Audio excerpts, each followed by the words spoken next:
IAS संतोष वर्मा के महिलाओं को लेकर दिए गए अमर्यादित बयान के बाद प्रदेश भर के ब्राह्मण समाज में गहरा आक्रोश फैल गया है।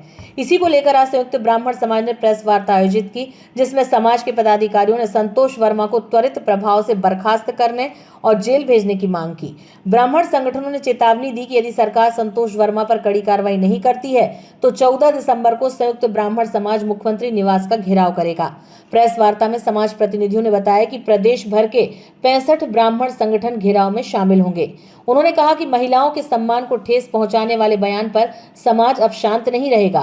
ब्राह्मण समाज के नेताओं ने स्पष्ट शब्दों में कहा, निवेदन हो गया, आवेदन हो गया, अब रण होगा। अब ब्राह्मण समाज सरकार के खिलाफ सड़कों पर उतरेगा। महिलाओं के सम्मान की नहीं है, क्योंकि जब हम कन्या पूजन करते हैं तो ये नहीं देखते कि कौन सी बच्ची किस वर्ग की या किसी समाज की है। समभाव से उसे माँ दुर्गा का, माँ लक्ष्मी का रूप जानकर उसकी पूजा करते हैं।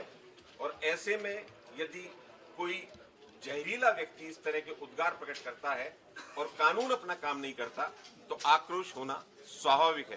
पहले भी कई जगह पुतले जलाए गए, विरोध प्रदर्शन किया गया, एफआईआर के लिए आवेदन दिए गए, लेकिन सरकार ने आज तक अपनी चुप्पी नहीं तोड़ी है कि उस पर क्या कार्रवाई होने जा रही है। एक जेल की सजा काट चुका दुराचार का आरोपी आईएएस अधिकारी मां बहनों के लिए इतने घृणित शब्दों का प्रयोग करता है कि जिस तथाकथित मंच का वो दुरुपयोग कर रहा था, उसी के ओरिजिनल अध्यक्ष भी उसकी निंदा कर देते हैं।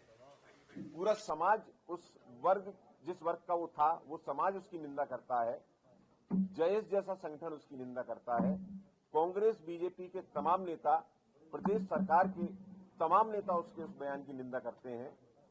लेकिन सरकार की चुप्पी बहुत अचरज का विषय है और ये अचरज अब आक्रोश में बदलता जा रहा है। एक व्यक्ति अगर मां बहनों के लिए इस तरह के शब्दों का प्रयोग करे, बिहार की विधानसभा में उसकी गूंज उठे और मध्य प्रदेश में अपने आप को रणबांकुरे कहने वाले विधायक एक शब्द भी विधानसभा में उसका नहीं उठा पाए, तो ये और शर्मनाक हो जाता है मध्य प्रदेश की माता बहनों के सम्मान के लिए। और चूंकि बात किसी वर्ग विशेष के महिलाओं के सम्मान की नहीं है, क्योंकि जब हम कन्या पूजन करते हैं तो ये नहीं देखते कि कौन सी बच्ची किस वर्ग की या किसी समाज की है। समभाव से उसे माँ दुर्गा का, माँ लक्ष्मी का रूप जानकर उसकी पूजा करते हैं। और ऐसे में यदि कोई जहरीला व्यक्ति इस तरह के उद्गार प्रकट करता है और कानून अपना काम नहीं करता तो आक्रोश होना स्वाभाविक है। पहले भी कई जगह पुतले जलाए गए, विरोध प्रदर्शन किया गया, एफआईआर के लिए आवेदन दिए गए, लेकिन सरकार ने आज तक अपनी चुप्पी नहीं तोड़ी है कि उस पर क्या कार्रवाई होने जा रही है। टेक्निकल डॉक्यूमेंट अगर आप देखेंगे टोटल फर्जीवाड़े के, तो सारे के सारे पूर्व केंद्रीय मंत्री सुरेश पचौरी